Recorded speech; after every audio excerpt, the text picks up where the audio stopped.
आज दिखाते हैं भाई हाइड्रोलिक जैक कैसे रिपेयर किया जाता है। देख सकते हो आप इतनी बढ़िया से तेल निकाल दिया गया है। इसका तेल निकालने इसका पंप टेप लगा के चढ़ाया जा रहा है।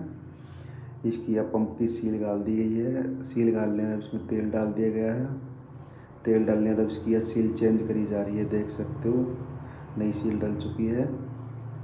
नई सील डला है उसको वापस फिट करा जा रहा है।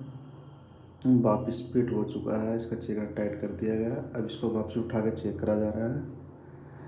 चेक करने के बाद हो चुका है उसको वापस डाउन करा जा रहा है।